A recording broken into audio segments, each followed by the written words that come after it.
Hello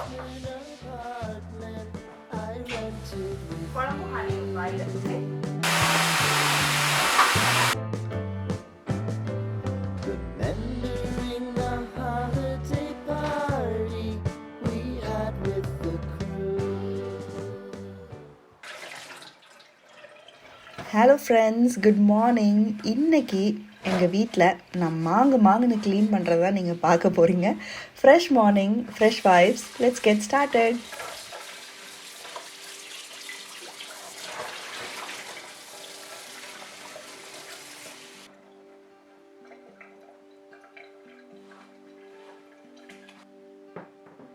இந்த பணியாரக்கல் வந்து ஆல்மோஸ்ட் 2 இயர்ஸ் முன்னாடி திண்டுக்கல்லில் வாங்கினது. அயன் கல். இது வந்து நம்ம யூஸ் பண்ணவே இல்லை. வந்ததுலேருந்து நான் யூஸ் பண்ணவே இல்லை. ஒரு தடவை கூட பணியாரம் சுடவே இல்லை. சரி, இந்த தடவை வந்து இது கண்டிப்பாக வந்து நம்ம யூஸ் பண்ணோம் அப்படின்னு சொல்லிட்டு காலையிலேயே பணியாரம்லாம் சுட்டு எல்லாம் சாப்பிட்டு முடிச்சிட்டோம். இப்போ வந்து இதை கழுவி திரும்ப வந்து ஸ்டோர் பண்ண போகிறேன். நான் என்ன பண்ணுறேன்னா, வாஷ் பண்ணிவிட்டு லைட்டாக ஆயில் தடவி வந்து ஸ்டோர் பண்ண போகிறேன். எங்கள் அம்மா அப்படி தான் சொன்னாங்க. பட் இரும்பு பாத்திரங்களை வந்து பெட்டராக வச்சுக்கிறதுக்கு உங்ககிட்ட ஏதாவது ஐடியா இருந்தால் கூட கமெண்ட் செக்ஷனில் சொல்லுங்கள்.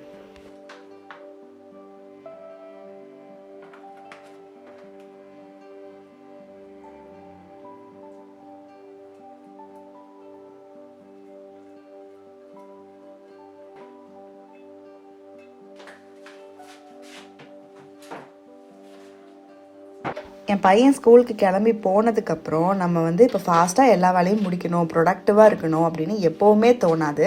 சம்டைம்ஸ் ஜஸ்ட் அப்படியே உட்காந்து ஃபோன் எடுத்துகிட்டு ஸ்க்ரோல் பண்ணிகிட்டே இருப்பேன். நெவர் எண்டிங் ஸ்டோரியாக ரீல்ஸ் பார்த்துட்டே இருப்பேன். இது வந்து எப்போவும் நடக்கிறது தான். பட் இன்றைக்கி I am very much motivated to clean the house. எப்பொழுதும் நான் வீடு க்ளீன் பண்ண ஆரம்பித்தேன்னா பெட்ரூம்லேருந்து தான் ஸ்டார்ட் பண்ணுவேன். ஏன்னா பெட்ரூமை க்ளீன் பண்ணிட்டோன்னா பாதி வேலை முடிஞ்ச மாதிரி ஒரு ஃபீலிங் இருக்கும். பட் இன்றைக்கி நான் கிச்சன்லேருந்து ஸ்டார்ட் பண்ணுறேன். ஏன்னா 2 நாளாக கிச்சன் வந்து கொஞ்சம் மோசமான நிலைமையில் இருக்குது. நேற்றெல்லாம் ஒரு இன்ட்ரெஸ்ட்டும் இல்லை க்ளீன் பண்ணுறதுக்கு. சரி, இன்றைக்கி தான் நம்ம வந்து பண்ணியே ஆகணும், அப்படியே வச்சுருக்கோம் அப்படின்னு ஒரு தாட் வந்து இன்றைக்கி நான் ஸ்டார்ட் பண்ணுறேன்.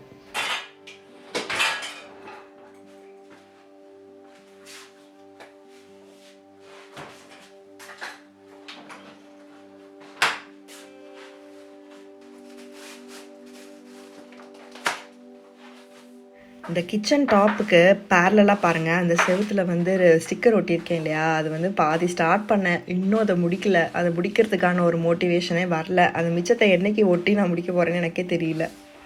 க்ளீனிங் அப்படின்னு ஸ்டார்ட் பண்ணும்போது நம்ம ஒரு ஆர்டராக பண்ணுறது ரொம்ப முக்கியம். ஃபார் எக்ஸாம்பிள், இப்போ கிச்சன் க்ளீன் பண்ணுறோம் அப்படின்னா கிச்சன் டாப்பில் உள்ள வெசல்ஸ் எல்லாம் ஃபஸ்ட் எடுத்து டிஷ்வாஷரில் வச்சிடறோம். அதுக்கப்புறம் ஒரு ப்ரஷ் வச்சு எல்லாத்தையும் ப்ரஷ் பண்ணும்போது எப்படியும் தரையில் டஸ்ட் வந்து சிந்தும். அதுக்கப்புறம் ஒரு துணி வச்சு கிச்சன் டாப்பை ஃபுல்லாக தொடச்சிட்டோம் அப்படின்னா மேலே இருக்கிற ஒர்க் எல்லாம் முடிஞ்சுது. அதுக்கப்புறம் வேக்யூம் பண்ணோம் அப்படின்னா ஓவராலாக நம்ம எல்லாத்தையுமே க்ளீன் பண்ணிடுவோம். ஃபஸ்ட்டு எடுத்தோன்னே நீங்கள் வேக்யூம் பண்ணீங்க, அதுக்கப்புறம் மேலே இருக்கிற ஒர்க்கை செஞ்சீங்க அப்படின்னா அகெயின் அண்ட் அகெயின் ஏதாவது ஒரு வேலை செஞ்சுக்கிட்டே இருக்கிற மாதிரி இருக்கும். ஸோ எப்போவுமே ஆர்டர் ரொம்ப முக்கியம். நெக்ஸ்ட் ஒன் என்னென்னா, நம்ம ஒரு வேலை செஞ்சிட்ருக்கும் போது இன்னொரு வேலையும் அது கூட பேர் பண்ண முடியுமா அப்படின்னு பார்க்கணும். இப்போ அதே மாதிரி இப்போ கிச்சன் டாப்பு, டேபிள் அதை ஃபுல்லாக இப்போ நான் க்ளீன் பண்ணிகிட்ருக்கேன். இது கூட நான் இன்னொன்று பேர் பண்ணக்கூடிய விஷயம் என்னென்னா, அந்த விண்டோவுக்கு கீழே இருக்கிற ஸ்பேஸை வந்து க்ளீன் பண்ணுறது. இது நம்ம எப்போவுமே பண்ண போகிறதில்ல, இது ஞாபகம் வச்சும் பண்ண போகிறதில்ல. ஸோ இது ஒரு ஒர்க்கோட இன்னொரு ஒர்க்கை பேரப் பண்ணும்போது நமக்கு அது வேலை சுலபமாக முடிஞ்சிடும்.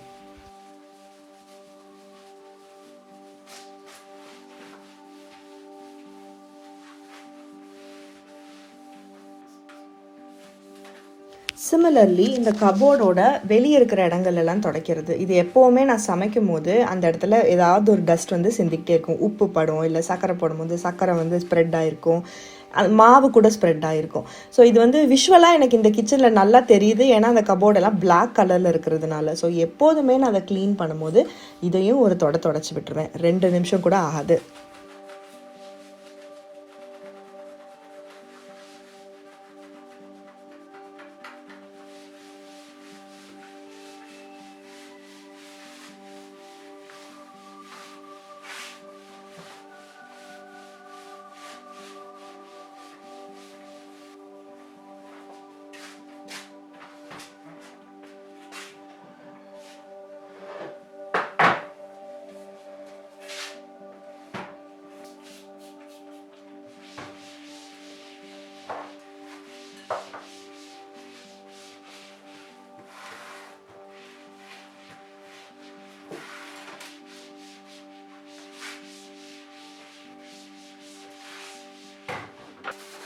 கிச்சனில் ஃபைனல் ஒர்க் என்னென்னா இந்த சிங்கை கழுவுறது. இந்த சிங்க் பற்றி நான் ஏற்கனவே உங்களுக்கு சொல்லியிருந்திருக்கேன். இந்த கிச்சன் மேக்கிங் வீடியோவில் கூட நான் சொல்லியிருந்திருப்பேன்.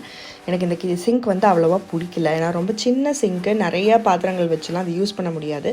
ஏதோ டிஷ்வாஷர் இருக்கனால என் பொழப்பு சிரிக்காமல் இருக்குது. ஸோ இப்போ தொடச்சி வச்சிட்டோன்னா கிச்சன் வேலை முடிஞ்சுது.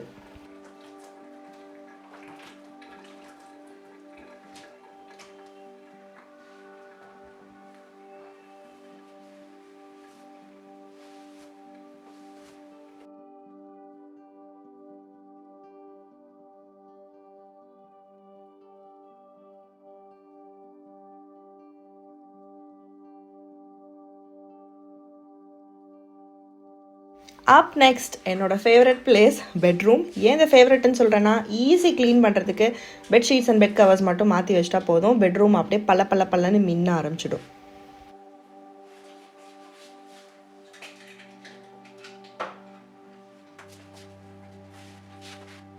நான் bedsheets, bed covers, pillow covers, அப்புறம் குயில்ட் கவர்ஸ் அது எல்லாத்தையுமே வந்து தனித்தனியாக பேக்கில் போட்டு வச்சுருக்கேன். டிஃப்ரெண்ட் கலர்ஸில் பார்த்தாலே தெரியும், ஓகே இந்த பேக்கில் இதுதான் இருக்குது, இந்த பேக்கில் இதுதான் இருக்குது அப்படின்னு. அது என்னமோ பெட் கவர் பெட்ஷீட்ஸ் மட்டும் எனக்கு ஓப்பனாக வந்து டிஸ்பிளேயில் வைக்கிறதுக்கு பிடிக்க மாட்டேங்குது. இந்த மாதிரி தனித்தனி பேக்கில் வச்சுட்டா அது என்னமோ ரொம்ப நீட்டாக இருக்கிற மாதிரி எனக்கு ஒரு ஃபீலிங்.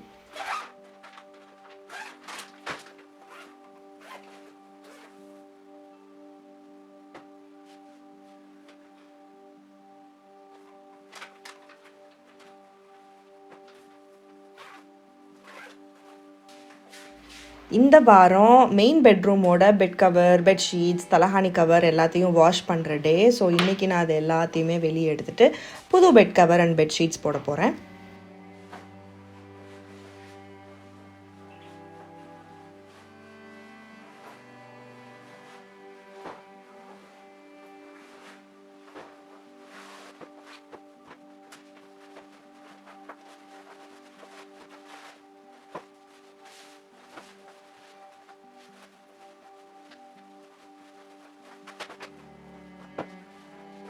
பெட்டுக்கு மேலே போடுற கவரை வீக்லி ஒன்ஸ் ஆர் அட்லீஸ்ட் 2 வீக்ஸ்க்கு ஒன்ஸ் ஆகுது மாற்றணுமா. ஏன்னா அதில் அவ்வளோ பாக்டீரியா இருக்குமா. நைட்டு ஃபுல்லாக தூங்குகிறோம், கண்டிப்பாக நம்ம வேர்வையெல்லாம் அதில் பட்டிருக்கோம், அதிலே தான் திரும்ப தூங்குகிறோம். ஸோ ஓவராலாக பாக்டீரியா அவ்வளோ பில்டப் ஆகுமா. எதுக்கு நமக்கு வம்பு, கரெக்டாக க்ளீன் பண்ணிவிடுவோம்.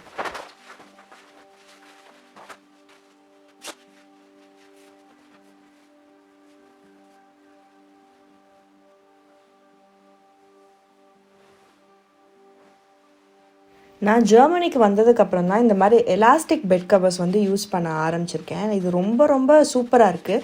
ஏன்னா பாதியில் உருவிட்டு வர்றதில்லை, எப்போ பார்த்தாலும் எடுத்து நம்ம சொருகிட்டே இருக்க வேண்டியதில்லை. இது இந்தியாவில் இப்படி ஒரு ப்ராடக்ட் இருக்குன்னே எனக்கு தெரியாது. பட் லாஸ்ட் டைம் நான் இந்தியா வந்திருந்தப்போ அமேசானில் நான் ஆர்டர் பண்ணியிருந்தேன். அந்த ஏற்கனவே போட்டிருந்த அந்த க்ரீன் கலர் பெட்ஷீட் கூட நம்ம இந்தியாவில் அமேசானில் வாங்கினது தான். ரொம்ப சீப்பான ப்ரைஸ் தான், பட் சூப்பர் குவாலிட்டி, ரொம்பவே நல்லா இருந்தது.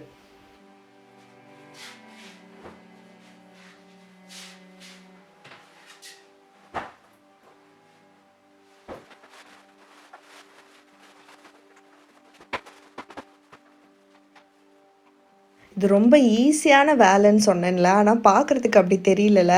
செய்ய தான் எனக்கும் தெரிஞ்சது இது அவ்வளோ ஈஸியான வேலை கிடையாதுன்னு. ஏன்னா பெட் கவர் மாற்றுறது, திரும்ப போடுறது, தலகாணி உரை போடுறது, இதெல்லாம் கொஞ்சம் பெரிய வேலை தான்.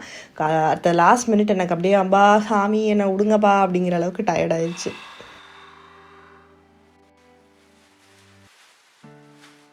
இப்போ நான் அந்த ட்ரெஸ் எல்லாம் துவைக்க போட போகிறேன். இது துவைக்க போட்டு வந்துட்டு இன்னொரு பெட்ரூமை க்ளீன் பண்ணுற வேலை இருக்குது.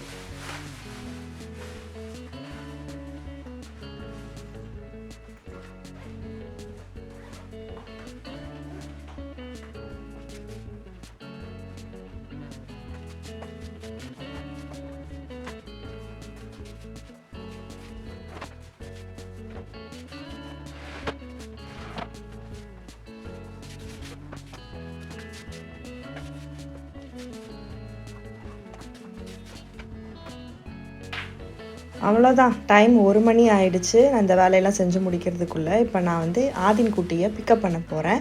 இப்போ அடுத்து அவனோட வரேன். அவன் வந்ததுக்கப்புறம் என்னால் எவ்வளோ வேலை செய்ய முடியும்னு எனக்கு தெரியல. அதனால நான் ரொம்ப பிளான்ஸ் வச்சுக்கல, பார்க்கலாம்.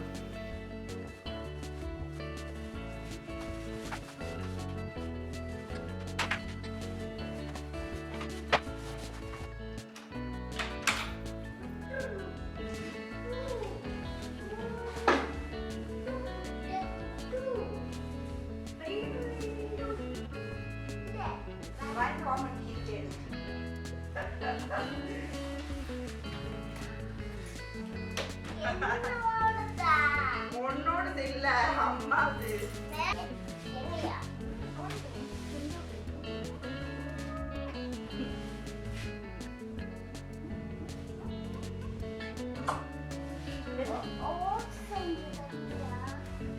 தோசை இன்னைக்கு தோசை சாப்பிட்டு எத்தனை நாள் ஆச்சு?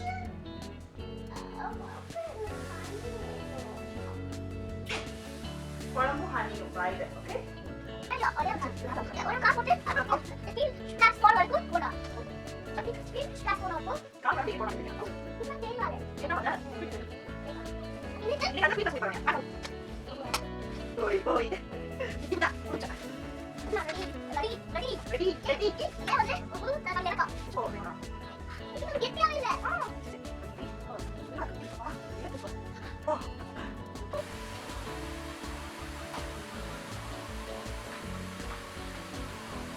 கிச்சன், 2 பெட்ரூம், அப்புறம் பாத்ரூம், டாய்லெட், வேக்யூம் போடுறதுக்கு மட்டும் எனக்கு டைம் கிடச்சிது.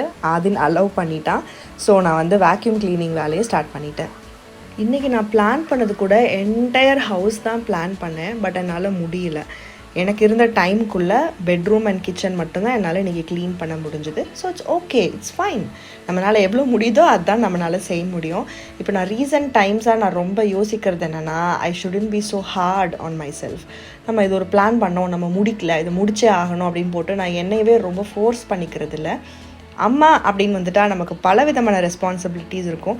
அதுக்குள்ளே நம்மளால் எவ்வளோ செய்ய முடியுமோ அதை மட்டும் செஞ்சால் போதும். So don't be hard on your self.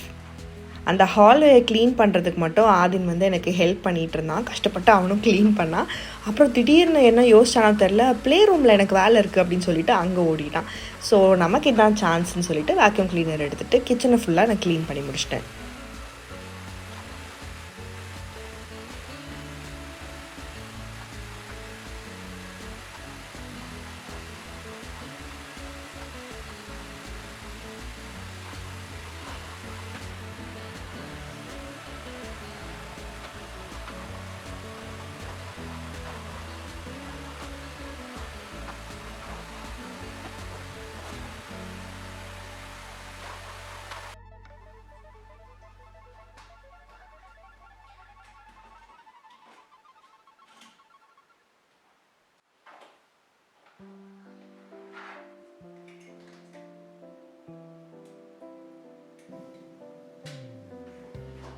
அவ்வளோதான். இன்றைக்கி நான் பிளான் பண்ண க்ளீனிங் அஜெண்டாவில் சில வேலைகள் மட்டும் மிஸ் ஆகிடுச்சு. இதுதான் என்னோடய லாஸ்ட் வேலை, துவைச்ச துணியை எடுத்து காய போடுறது. And that's pretty much it, guys. I hope you like the video. If you want to view more videos like this, do subscribe to my channel. And thank you so much for watching. Bye-bye.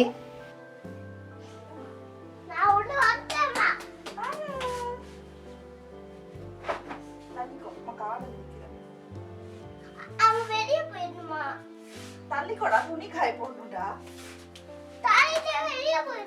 வெளியே போக வேண்டாம், ஓரமா நில்லு. Okay,